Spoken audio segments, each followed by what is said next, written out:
एक व्हाट्सएप पे एक मैसेज भेजा था किसी ने, उसमें लिखा था गुरुजी भगवान से प्रार्थना करवाना कि जैसे नवरात्रे में हमारे घर की बहुएं, हमारी घर की बेटियां इतना सुंदर सुंदर श्रृंगार कर कर सज कर इतनी जोरदार जोरदार गरबा करती हैं, इतनी एनर्जी इनको जो नवरात्रे में माता जी 9 दिन देती है, ऐसी ही एनर्जी दीपावली पर लिपाई पुताई और पुछाई के लिए दे दे, ऐसी प्रार्थना।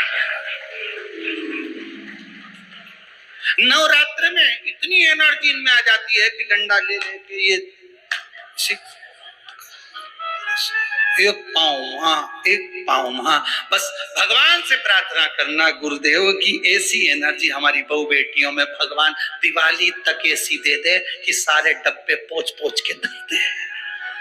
घर में जितना भी झाड़ू पोछा है ये अच्छी टेबल पे चढ़ी यूं मार समझ ले गरबा ही खेल रही। ये बोल दो फिर पेंट में फिर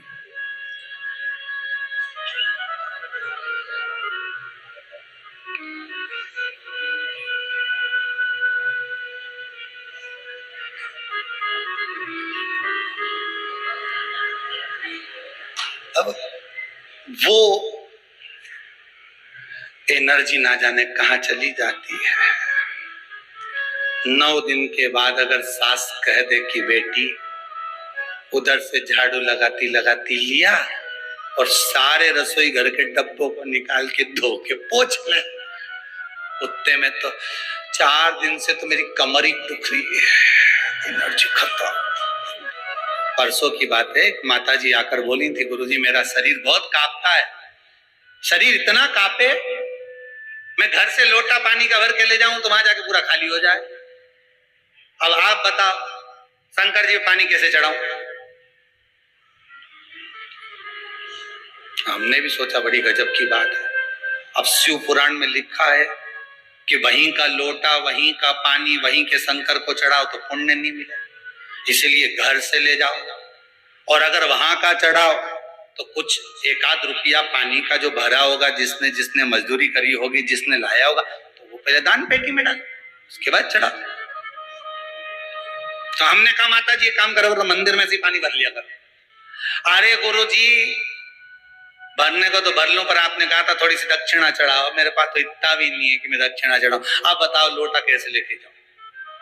हमने मन में सोचा हमें ही मिले ऐसे प्रश्न। अब हमने कहा एक काम करो, तुम मंदिर मत जाओ, तुम तो घर में रहो, भगवान का भजन करो, श्री शिवाय नमस्तुभ्यम जपती। अच्छा अच्छे को देखा, हाथ तो धूजे, पांव भी धूजे, पर ये जीवान कभी नहीं धूजे। नहीं, सोचने वाली बात है, खाने में कभी नहीं धूजी। खाने में तो तुरंत कहते देवड़ा में चटनी कम है, लाओ जरा थोड़ी सी रोज नमक मिर्ची और डाल, अच्छा होता है। तो कहा मां घर में रहो, श्री शिवाय जपते रहो। कहा गुरुदेव इससे क्या होगा? हमने कहा बस यही है, घर को अगर तुमने मंदिर बना लिया और घर में ही बैठकर जप लिया, एक दिन स्वयं शंकर जी आकर घर में खड़े होकर कह देंगे ले मुझ पर जल चढ़ा दे, शिव खुद आ जाएगा, उसको ढूंढने जाने की जरूरत नहीं पड़ेगी। गीता जी में भगवान कृष्ण कह रहे हैं कर्म प्रधान है, कर्म करोगे फल की इच्छा मत रखना, मैं आऊंगा खुद देकर चले जाऊंगा। पर आज के जमाने अभी नवरात्रे गई, ना जाने कितना कितना लोग कहां गया होगा, ना अगरबत्ती लेके नरियल लेके, कोई यूं घूमे, कोई यूं घूमे, कोई उच के, कोई इधर से उचक के उधर बैठ जाए, कोई उधर से उधर, तो लोग उनकी के साथ बस ऐसी कृपा कर दो, धन मिल जाए, ऐसी कृपा कर दो, कहीं से बारिश हो जाए पैसे की। तो भगवान की गीता जी में कहते क्यों कि कर्म करो फल की इच्छा मत करो। भजन करा नहीं, भजन किया नहीं, फल की इच्छा कर। 4 देवरानी जेठानी है, एक जेठानी के घर में लड़की हो गई, एक जेठानी के घर में छोरा हो गया। हमें प्रसन्न होना चाहिए। अगर बेटी हो गई तो अधिक प्रसन्न होइए, और बेटा हो गया तो थोड़ा कम प्रसन्न होइए। बेटी के होने पर प्रसन्नता 4 गुनी होना चाहिए, और बेटे के होने पर प्रसन्नता थोड़ी सी कम होना चाहिए। कारण बेटी 2 कुल को तारती है, बेटा 1 कुल को तारता है। ये जितनी पूर्णिमा के व्रत हैं, जितने 12 महीने जो पूर्णिमा पड़ती है, पूनम पड़ती है, ये भले दुनिया के लोग कह दें कि ये भगवान राधा और कृष्ण से संबंध रखते हैं, सीता राम जी से संबंध रखते हैं, राम और कृष्ण से संबंध रखते हैं, पर इनका यदि सही संबंध समझा जाए, इनके सही संबंध का यदि स्मरण करा जाए, इनके सही संबंधों का यदि वर्णन किया जाए, तो शिव और चंद्रमा के जो मिलन का केंद्र बिंदु है वही पूर्णिमा है। आगे अपन 12 महीने की जो पूर्णिमा की कथा है उसको श्रवण करेंगे।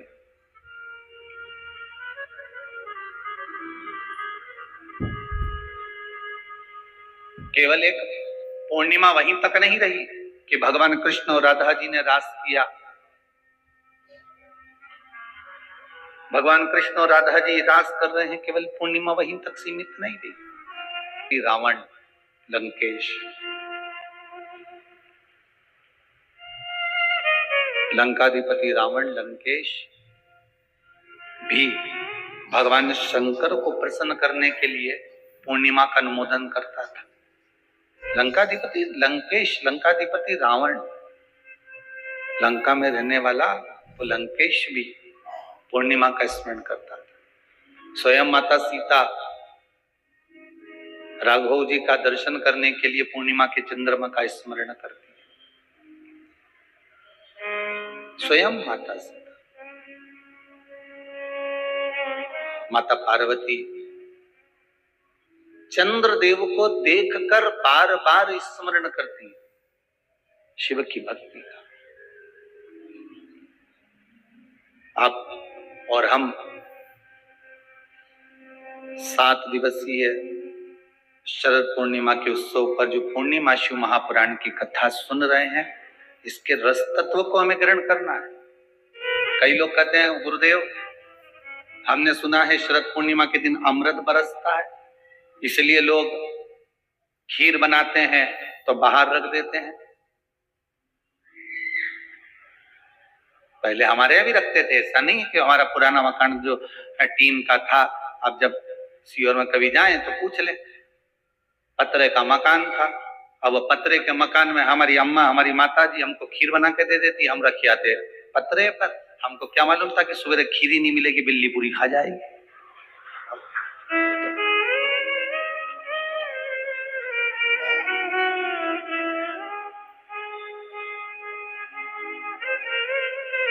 अब पहले ऐसा महसूस होता था कि हो सकता पड़ोसी पतरे पे से कूद कर आ गए हो, पर वो तो बाद में मालूम पड़ा कि बिलैया खा गई है। अमृत बरस रहा। तो शिव महापुराण की कथा कहती है केवल एक अमृत की बूंद है क्या? तो कहा शरद पूर्णिमा के दिन जो आप, हम, संपूर्ण विश्व के लोग, संसार के लोग जो भगवान का भजन करते हैं, रात्रि के समय पर जो भगवान का स्मरण करते हैं, भजन करते हैं, कीर्तन करते हैं, मंत्र जाप करते हैं, नाम जाप करते हैं, यही तो वो अमृत है। इसलिए शायद लोगों ने कहा ना, अमृत है हरि नाम प्रभु का,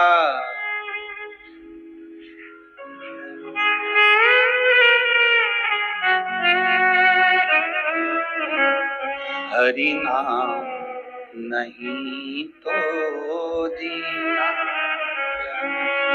प्रभु नाम नहीं तो जीना क्या। कोई कह रहा था रावण दुराचारी था, ठीक है, पापी था, ठीक है।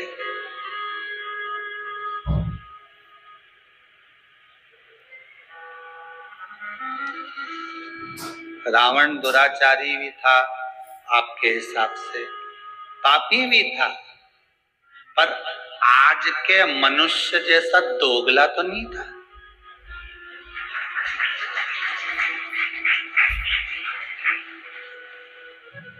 पापी था अपनी जगह पर, वो दुराचारी था अपनी जगह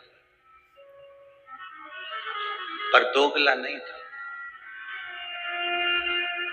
आज के जमाने में तो मालूम ही नहीं पड़ता, रावण के 10 मुंह थे वो तो दिखते थे। आज के जमाने में व्यक्ति के कितने मुंह है नजर ही नहीं आते, वो दिखते ही।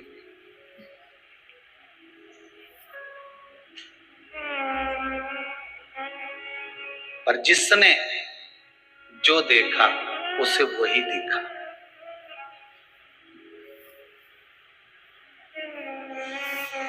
रावण ने माता सीता का तो स्पर्श भी नहीं करा जब तक लंका में मां जानकी रही,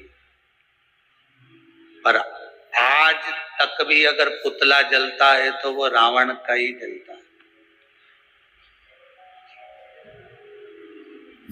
पुतला सही मायने में जलना था तो दुर्योधन और दुशासन का जलना था, जिसने तो चीर खींच दिया था।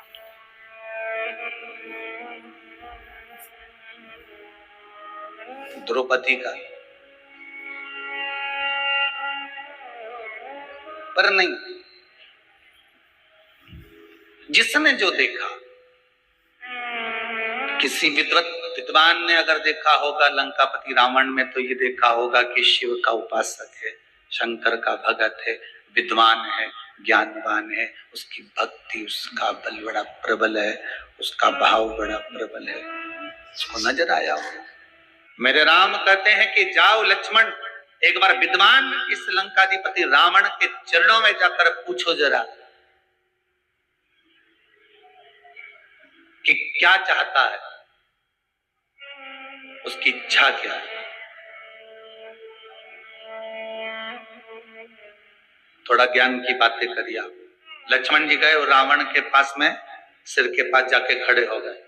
रावण ने देखा कि लक्ष्मण आए तो रावण ने अपना मुंह फेर लिया इधर। अब इधर मुंह फेरा तो लक्ष्मण जी को गुस्सा आ गया। लक्ष्मण जी दौड़कर फिर भैया के पास में गए। क्या भैया, कहा भेज दिया आपने उस रावण के पास में, लंकाधिपति के पास में, इतना अहंकार उसको कि मुझे देखकर उसने मुंह फेर लिया। तो राम जी ने कहा लक्ष्मण एक बात बता, गुरु जी के पास ज्ञान लेने जाते हैं तो उसके चरणों में बैठते हैं, उनके सिर पे बैठते हैं? लक्ष्मण जी बोले उनके चरणों में बैठते हैं। तो तू रावण से ज्ञान लेने गया था तो चरणों में खड़ा था कि सिर पे खड़ा था? लक्ष्मण बोले मैं सिर के पास खड़ा था। राम जी बोले अब चरणों में जाके खड़े, जाओ चरणों में जाओ। और रावण के चरणों में जैसे लक्ष्मण जी गए तब रावण ने लक्ष्मण जी को बुलाया और बुलाकर कहा, लक्ष्मण जी ने पूछा आपकी कोई अंतिम इच्छा हो, प्राण छूटने वाले हैं, आपके प्राण जाने वाले हैं, नाभि में अमृत सूख चुका है, बाण लग चुका है, आप मरने वाले हो, कोई आपकी इच्छा हो तो जरूर बताना। रावण मरते मरते भी एक सत्कर्म करते हुए चले गया। शायद दुनिया के लोग उसका वर्णन करें चाहे नहीं करें, पर पूर्णिमा शिव महापुराण की कथा आज अवस्थी परिवार भोपाल सरगुप्ता परिवार छत्तीसगढ़ से करा रहा है। तो इस प्रसंग को अपने जीवन में उतार कर रखना कि मरते मरते रावण एक सत्कर्म कर कर चला गया और लक्ष्मण जी से कहकर चले गया कि हे लखनलाल, मेरे राघव जी से विनती करना, मेरे राम जी से विनती करना कि मेरे जितने राक्षस मरे ये तो मेरे राम जी और लखनलाल जी और उनकी सेना के द्वारा मरे हैं। जो राम की सेना के द्वारा मरे हैं या राम के द्वारा मरे हैं या लखनलाल जी के द्वारा मरे हैं, उनके द्वारा मरे हुए मेरे सारे राक्षस तो उनके हाथ से मर मर के बैकुंठ चले गए, पर इतने सारे बंदर ये हमारे हाथ से मरे हैं, इनको बैकुंठ मिलेगा क्या जो हमारे हाथ से मरे? तो लखनलाल जी, आप राघव जी से विनती करना कि मेरे प्राण आज दशहरे पर छूटे हैं, पर पूर्णिमा तक इंतजार करना, मेरा अंतिम संस्कार तब करना जब ये बंदरों को भी कुछ अच्छा पद प्राप्त हो जाए, इन बंदरों को भी अच्छा पद प्राप्त हो जाए। रावण का शव पड़ा रहा, मंदोदरी बिलखती रही, रोती रही, विभीषण बात और संवाद राम जी से करते रहे, पूर्णिमा तक पड़ा रहा। तब अंत बिंदु क्या हुआ, जब पूर्णिमा का चंद्र आया, तब राघव जी ने कहा, हे चंद्रदेव, आप शंकर जी के मस्तक पर विराजमान हो, कृपा करो, इन रावण के साथ वालों का उद्धार तो मेरे हाथ से मरते से ही हो गया, बस इतनी कृपा और कर दीजिए कि आपकी चंद्रमा की अमृत की बूंद इन बंदरों पर गिरा दीजिए, जिससे ये पुनः जीवित हो जाए, इनको अमृत तत्व मिले। ये भक्ति का तत्व, ये भक्ति का तत्व। रावण के तब अंतिम संस्कार। अब सोचिए, जाते जाते भी भलाई का काम करके जाते, और आज के जमाने में व्यक्ति जाते जाते भी पूरे झगड़े का काम करके जाता है। लिख के जा रहा हूं, ये मेरे शरीर को हाथ नहीं लगा, ये मुझे छुए नहीं, तो पांव नहीं धरूंगा तेरे यहां, और तेरा मुंडा नहीं देखूंगा, और मैं तेरे यहां आऊंगा नहीं। अच्छा, तुम जैसे संसार के लोगों से लड़ाई करोगे तो मैं तेरे यहां आऊंगा ही नहीं, ऐसी लड़ाई एक दिन तुम महादेव से कर लो कि मैं तेरे यहां आऊंगा ही नहीं, तो महादेव के नहीं आएगा तो बांध के लाएंगे, और आना तो पड़ेगा। ऐसी लड़ाई तुम कर लो भगवान से कि मर जाऊंगा और तेरे यहां नहीं आऊंगा। संसार के लोगों से लड़कर तो कह सकते हो कि मैं तेरे यहां नहीं आऊंगा, झगड़ा कर लिया, लड़ लिए, बोल दिया, अपशब्द ताने कर दिया, पर भगवान से लड़कर कह दे तो हम तुम्हारे यहां नहीं आएंगे, जाओ तुमसे जो बन जा कर लो, जाओ कर लो। गुल्लक, किस किस के यहाँ पर गुल्लक? बच्चे लोग जो पैसा डालते हैं, है किसी किसी के यहाँ? आप लोगों क्या, जितने लोग आस्था पर कथा सुन रहे हैं, एक छोटे से बच्चा, छोटा बच्चा एक गुल्लक तैयार करता है, उस गुल्लक में रुपया डालता जाता है, पैसा डालते जाता है, गुल्लक में रुपया पैसा भरते जाता है, पैसा डाल रहा है, रुपया डाल रहा है। पर विचार करिएगा, एक दिन गुल्लक को अहंकार आ जाए कि जितने रुपए डले हैं सब मेरे। बोलो सही बात है? ये गुल्लक के हैं क्या है? और एक दिन गुल्लक को अहंकार आ जाए कि जितना रुपया डाला ये सब मेरा है, इसमें जितना पैसा पड़ा सब मेरा है, और गुल्लक को अहंकार आ जाए, और एक दिन कहीं का व्यक्ति आए और छोरे ने जो गुल्लक उठाई उनके दो दोचा फेंका, पैसा सब निकल के बाहर आया। तब गुल्लक को समझ में आया कि जब तक मैं फूटी नहीं, जब तक मुझे फोड़ा नहीं, जब तक मुझे तोड़ा नहीं, जब तक मैं टूटी नहीं, तब तक ये धन मेरा था। गुल्लक को अभिमान था जब तक धन मेरा था, और जैसी टूट गई फिर समझ में आया कि ये धन मेरा नहीं था, मैं तो गुल्लक थी, इकट्ठा कर रही थी, दूसरे के लिए जोड़ रही थी, और एक दिन जिसके लिए जोड़ा उसी ने मुझे, और जम के तो बोलो, तोड़ा। मैंने जिसके लिए जोड़ा उसी ने मुझे तोड़ा, और तोड़ा तो मैंने जिंदगी भर इसी के लिए जोड़ा था, मुझे छोड़ना पड़ेगा, देना पड़ेगा।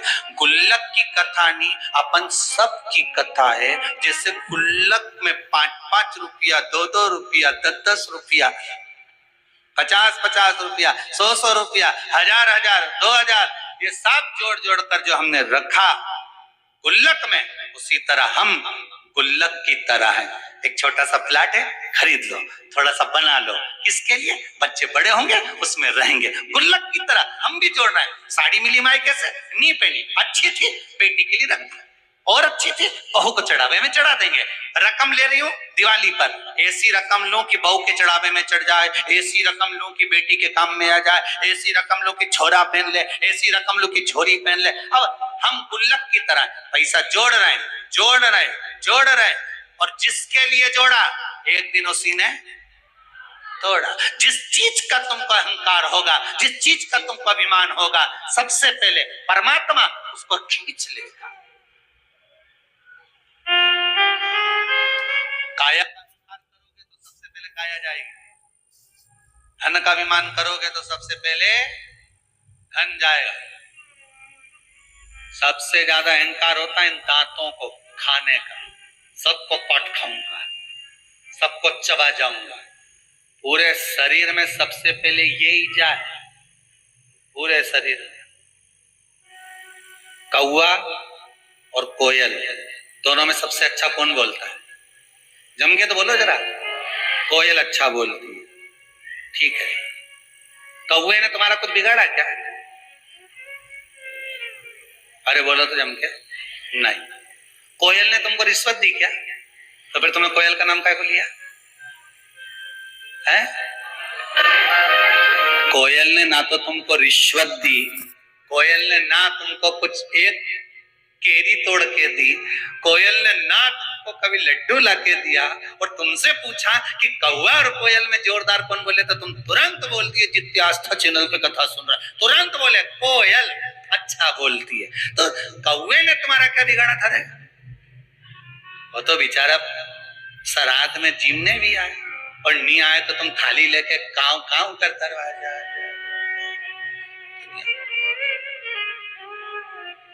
इसके बाद भी तुम्हारा पितरों के नाम से आए जिमने, तो भी तुम्हारे मुंह पे नहीं आया कि कौवा अच्छा बोले। तुम्हारे मुख पे आया तो एक ही बात आई ना, कोयल अच्छा बोले। ना कोयल ने तुम्हें रिश्वत दी, ना मोती दिया, ना लड्डू दिया, ना पेड़ा दिया, ना कपड़े दिलाए, ना एक बार कभी दिवाली पे घूमने गई तुम्हारे साथ। ना वो कोयल कभी तुम्हारे को शॉपिंग मॉल में लेके गई कि कभी एक आध बार हैंडसेट दिला दिया, मोबाइल दिला दिया। इसके बाद भी तुम्हारे मुख पर नाम आया तो कोयल का आया। कौवे ने तुम्हारा कुछ बिगाड़ा? कभी कौवे ने गाली दी, अपशब्द बोला हो, कभी तुम्हारे लिए आड़ा टेढ़ा करा बोला? कभी नहीं। पर कारण केवल एक था कि कौवा बोलता बड़ा बेकार था और कोयल बोलती बड़ा मीठा थी। बस निवेदन यही है, आप किसी को धन दो मत दो, आप किसी को दौलत दो मत दो, आप किसी को संपदा दो मत दो। मेरा निवेदन केवल इतना सा है, घर में जितनी माताएं निवास करती हैं, घर में जितनी बहुएं निवास करती हैं, घर में जितने बेटे रहते हैं, घर में जितने बुजुर्ग रहते हैं, उन सब से निवेदन है कि कौवा ना तो किसी का कुछ बिगाड़ता है और कोयल ना किसी को कुछ देती है, तो भी कोयल की बड़ाई होती है। उसी तरह तुम भी कुछ मत दो, रोटी बनाना हो तो बनाओ, नहीं बनाना मत बनाओ, जाओ ने कमरा में सो जाओ, पर मुंडा से जो आवाज निकालो तो कोयल जैसी निकालो, तो दुनिया में तुम्हारा पूछने वाला ढेर हो जाए। वाणी ऐसी बोलिए जो मन का आपा खोए, पर आज के जमाने में वाणी ऐसी बोलिए जो जम के झगड़ा होए, पर उससे मत बोलिए जो तुमसे तगड़ा। आज का जमाना बड़ा, तो बोलो मना नहीं, तुम करो काम ना करो तुम्हारी मर्जी पड़े उतना करो, पर मुख से जो वाणी निकले श्रेष्ठता की निकलना होना चाहिए। जो मुख से वाणी निकले वो अच्छी निकलना होना चाहिए, श्रेष्ठतम।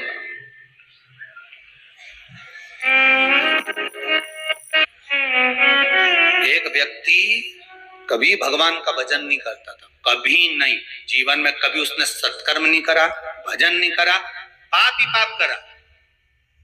एक दिन उसकी माँ ने कहा, क्या बेटा तू दिन भर पाप करता रहता, गलत काम करते रहता है, 3 सोते हुए अच्छे लगते हैं।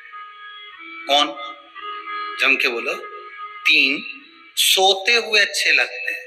पहले नंबर पर शेर, दूसरे नंबर पर पियक्कड़। अब हंसे क्यों? अब इसमें हंसने की बात क्या?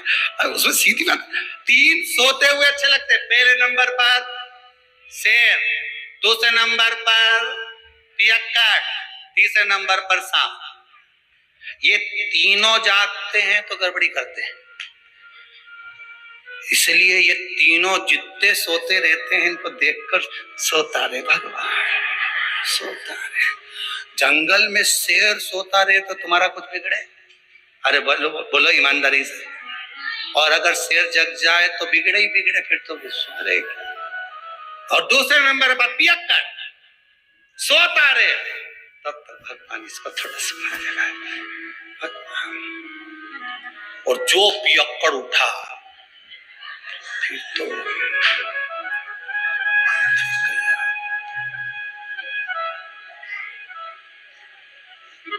और तीसरे नंबर पर सांप सोता हुआ अच्छा लगता है, पोटर में भरा रहे, एक छिद्र में पड़ा रहे, सोया रहे, अच्छा। और सांप जब जग जाए तो बिना पुंगी के भी पुंगी बच जाए। ये तीन सोते हुए ये जगह इनने गड़बड़ी करी, ये गड़बड़ करेंगे, इनको सौन दो।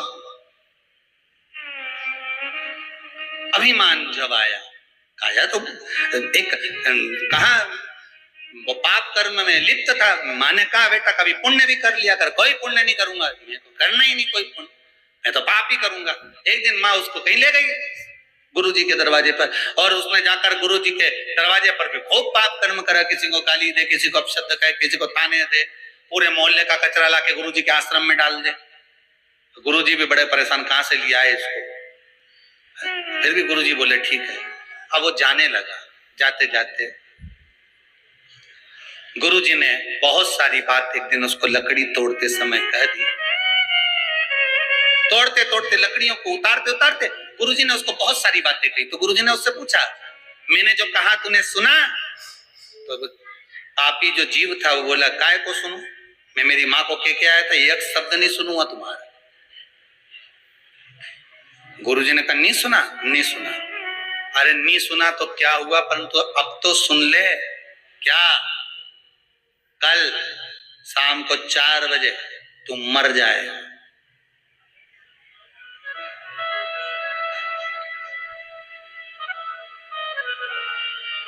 मरेगा ये पक्का है, पर अगर मर भी जाए ना, परमात्मा के सामने भी पहुंच जाए तो परमात्मा से कह देना जो लेने आए उसे एक ही बात कहना। वो पूछेंगे तेरे से कि पहले पुण्य भोगेगा कि पाप भोगेगा, तो कह देना पाप भोगूंगा और पुण्य को मुझे मेरी आंखों से देखना। बस इतना कहना और कुछ मत कहना, जा। अब इसको तो लगा कोई गुरुजी कोई सत्य बोलेंगे कि मैं 4 बजे मर जाऊंगा, और जैसे ही 4 बजे दूसरे दिन तो निपटी गया, मर गया। मरकर यमराज की कैद में गया तो यमदूतों ने ले जाकर इसको यमराज के सामने खड़ा करा। यमराज ने कहा बता पुण्य भोगेगा कि पाप भोगेगा? तो क्या पाप तो भोगूंगा पर पुण्य अपनी आंखों से देखूंगा। तो दोनों में से पहले क्या करना चाहता है? तो उसने कहा पाप भोग लेता हूं और पुण्य अपनी आंखों से देख लेता हूं, बस बता दो। अब इतने में यमराज ने कहा ये कोई बात होती है कि पुण्य अपनी आंखों से देखेगा? मर गया क्या पुण्य क्या खाक देखेगा? नहीं, मैं तो अपनी आंखों से देखूंगा।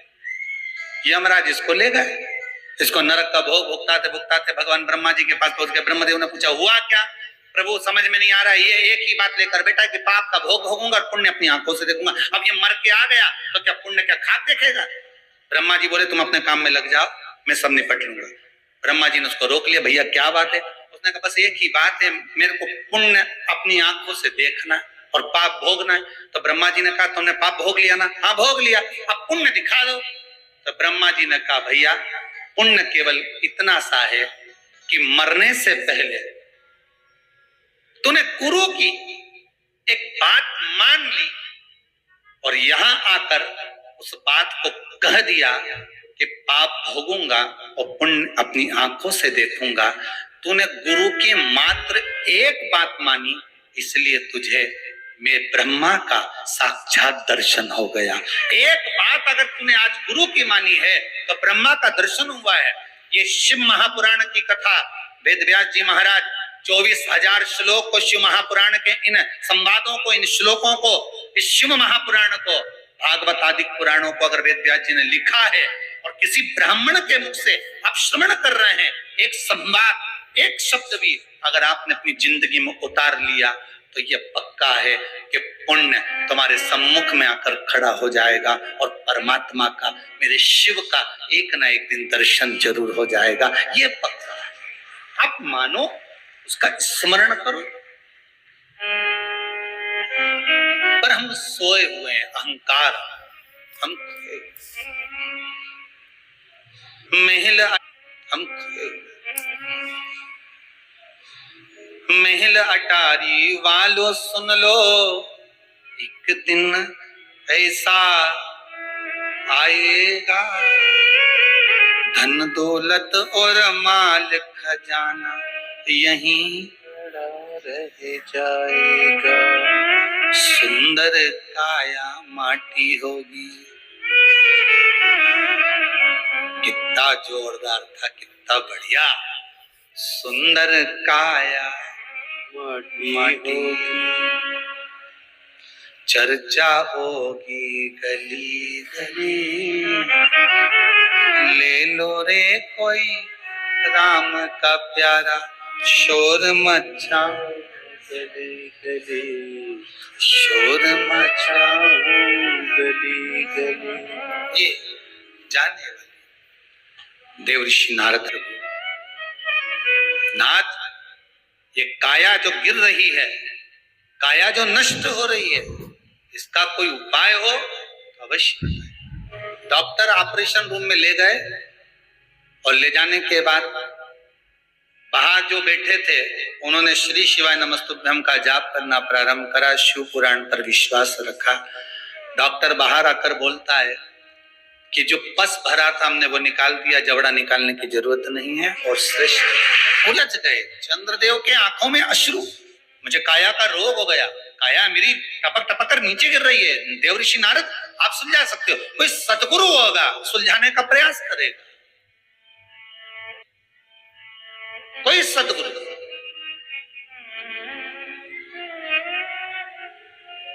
300 ऋषि राजा परीक्षित को मिले थे रास्ते में जाते जाते। कोई कह रहा था हम यज्ञ करा देंगे, कोई कहता हम ये करवा देंगे, कोई कहता हम ये करवा देंगे।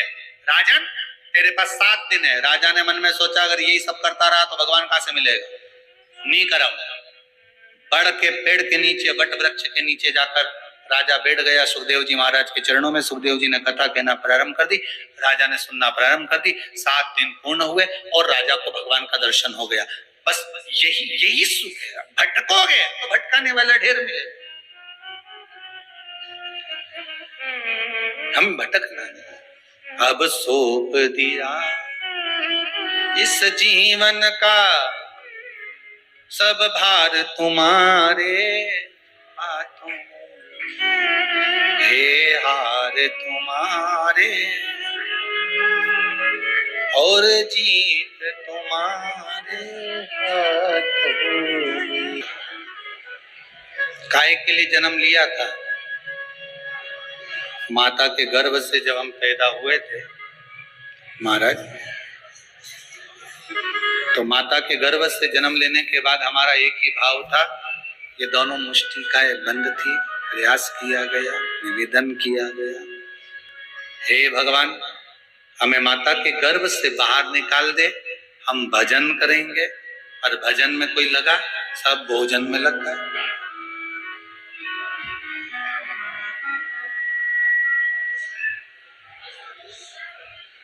चाबी ढूंढने निकले थे,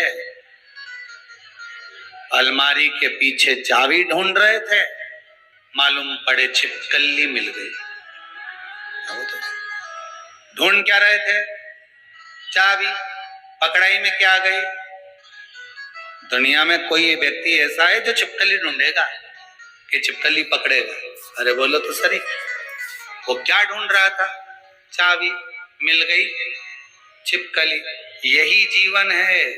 ढूंढने आए थे भगवान का नाम, ढूंढने आए थे भगवान का भजन, ढूंढने निकले थे इस आत्मा की शांति हो, आनंद की अनुभूति हो। आनंद ढूंढने के लिए निकले थे, मिला?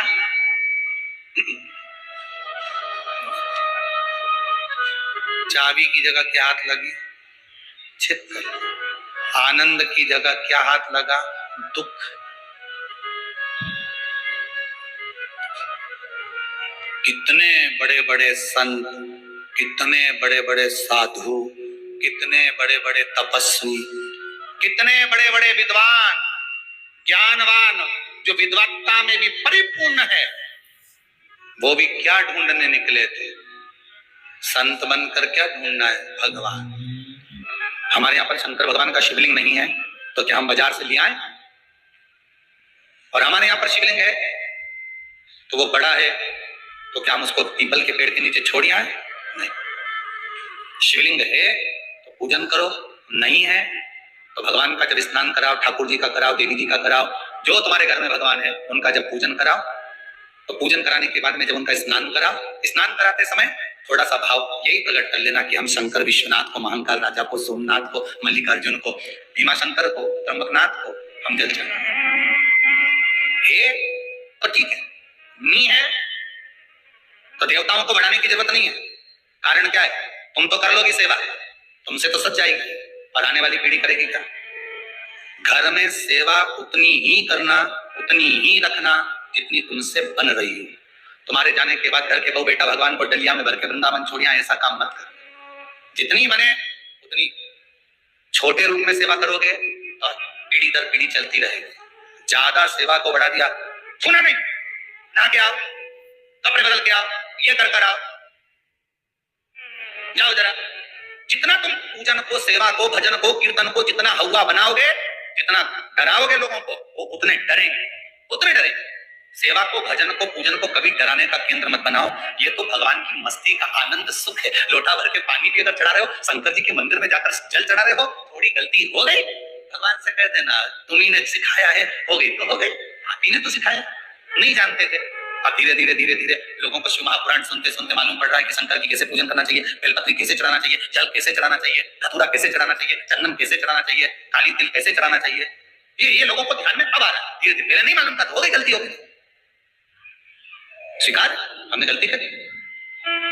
शिव पुराण कर रही है, भगवान शंकर की कथा कर रही है, चंद्रदेव ने भगवान शंकर की आराधना करी, बालू रेत का शिवलिंग का निर्माण कराया महाराज जी। शिव महापुराण की कथा में आता है, देवराज नाम का ब्राह्मण जो गलत कर्म करता था, चोरी करता था, शरीर में ताप पड़ने के बाद में जब वो शंकर के मंदिर में जाकर कथा सुना, थोड़ी सी कथा सुनकर बाहर निकला, वो उसको केवल कथा का एक तत्व उसके जीवन में उतर गया था, अंश मात्र उसके जीवन में उतर गया था, उसको परमात्मा मिल गया, अंश मात्र। पानी में डूबकर मर गया, प्रेत योनि में चला गया। पहले भी कथा में कहा, पानी में डूबकर मरा हुआ व्यक्ति, सर्प के डसे से मरा हुआ व्यक्ति, और स्त्री के हाथ से या स्त्री के चक्कर में मरा हुआ व्यक्ति ना तो देव योनि में जाता है, ना तो वैकुंठ जाता है, ना नरक जाता है। वो तो बीच का प्रेत बनकर भटकता रहता है, उसकी गति नहीं होती, उसका मोक्ष नहीं होता। चंचुला देवी को लगा था मेरे पति को मोक्ष, तो उसने करा क्या था ऐसा कि वो काशी पहुंच गई, काशी गई, ऐसा क्या करा? चंचुला देवी तो दिन रात फैशन में लगी रहती थी। कभी पति ने अगर धन लाकर दिया तो ज्यादा से ज्यादा पैसा वो खाने पीने में उजाड़ देती थी। कभी नहीं उसने दान करा, कभी नहीं धर्म करा, कभी पुण्य नहीं करा, कभी सत्कर्म नहीं करा, कभी कहीं सत्संग में नहीं गई, कथा में नहीं गई, कभी भजन में नहीं पहुंची। फिर उसने करा क्या?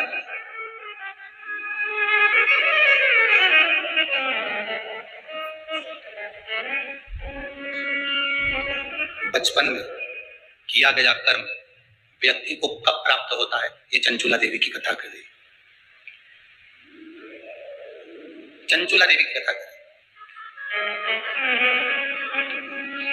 चंचुला देवी की मां भोजन का जब निर्माण करती थी,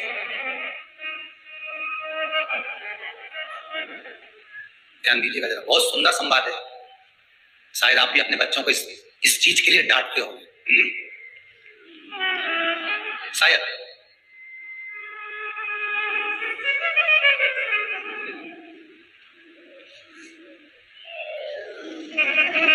बचपन का किया हुआ पुण्य चंचुला देवी के कहां काम आया? देखिए, पुण्य नहीं करा था चंचुला देवी ने, तो खेल करा था। किस जगह पर काम आया? चंचुला देवी 6 वर्ष की कन्या थी। बिंदु ब्राह्मण है, चंचुला देवी की ब्राह्मणी थी। ब्राह्मण के घर में जन्म लिया चंचुला देवी।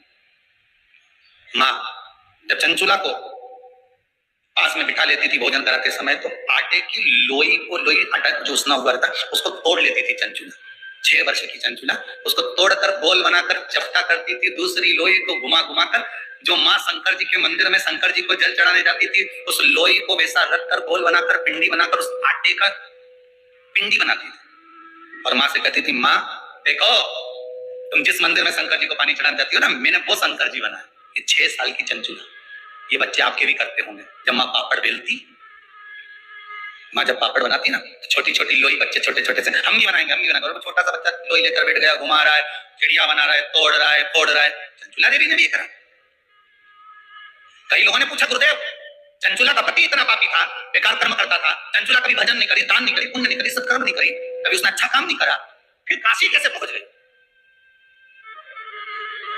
तीर्थ 12 ज्योतिर्लिंग तीर्थ स्थान में गंगा के घाट पर हम तो ये तक कहेंगे कि कुबेरेश्वर धाम तक वही पहुंचता है जिसका थोड़ा ना थोड़ा पुण्य प्रकट हुआ होगा, नहीं तो जा ही नहीं सकता।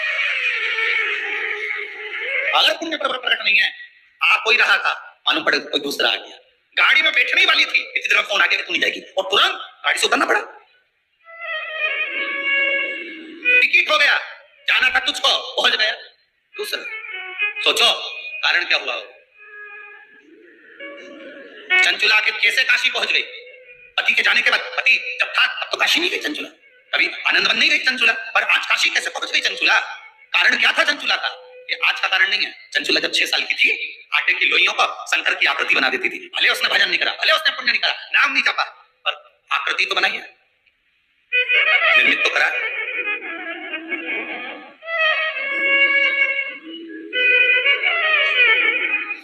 यहाँ कुबेरेश्वर धाम में आकर कई माताओं ने इधर उधर का पत्थर बीन बीन कर सबने अपना अपना बंगला बना दिया। पूरा कुबेरेश्वर धाम में घूम के आना, बंगला ही बंगला मिलेगा। और पत्थर का काम करने वाले परेशान इनके बंगले के चक्कर में, वो पत्थर काट के रखते, उठा के बंगला बन जाते। अरे यहाँ आकर बंगला बनाने से अच्छा है कहीं मिट्टी मिल जाए तो शिवलिंग बना लो रे।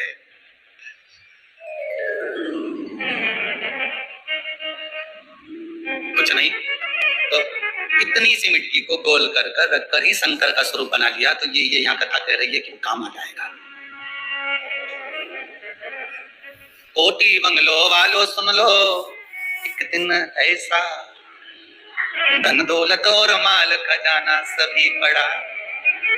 अब चंचुला देवी का पति प्राण छोड़कर चले गया, कितना धन, कितना वैभव, कितनी सत्ता थी बिंदु के पास में, चोरी का ढेर धन पड़ा हुआ था, वो कर सका नहीं, सुख भोग सका नहीं, मिला कुछ नहीं।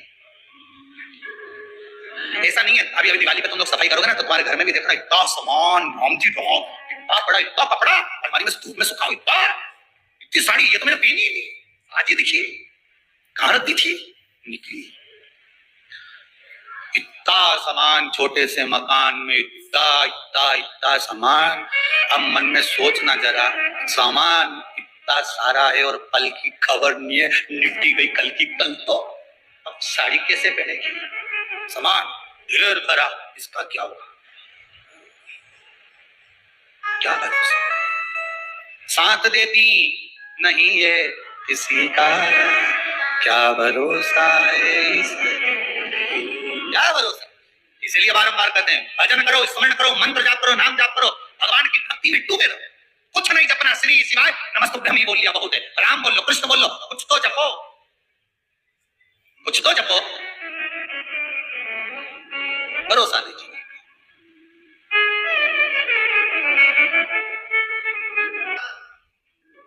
भजन में लगाओ तो भोजन में चले जाता है, कथा में लगाओ तो फिल्म में चले जाता है। केवल बटन का अंतर है, रिमोट तुम्हारे हाथ में ही है। इधर से इधर दबा दिया तो अभी गाना चालू हो जाएगा, नाटक चालू हो जाएगा, फिल्म चालू हो जाएगी, और इधर से इधर दबा दिया तो आस्था चैनल चालू हो जाएगी। बटन दबे नहीं तो सत्संग मिले, और बटन नहीं दबे इधर की इधर दबे, बस यही बुद्धि है। इसको परमात्मा ने बटन अपने हाथ में रखी है। आपने बचपन में कोई सत्कर्म करा होगा, कोई अधोगति के अंतर्गत परमात्मा का स्मरण अधेड़ी में, बुढ़ापे में, बचपन में, जवानी में कभी तो नाम जपा होगा, उसका पुण्य मिला, शिव पुराने से नहीं मिलता। कहां पहले लोग गांव की कथा हो रही है, पहले लोगों ने शंकर जी के शिवलिंग को ले जाकर पीपल के पेड़ के नीचे धर दिया। कोई ने कह दिया शंकर जी के मत पूछो, सब उठा उठा के धरिया है। अब सब पीपल के पेड़ के नीचे से वापस शंकर जी घर लिया है।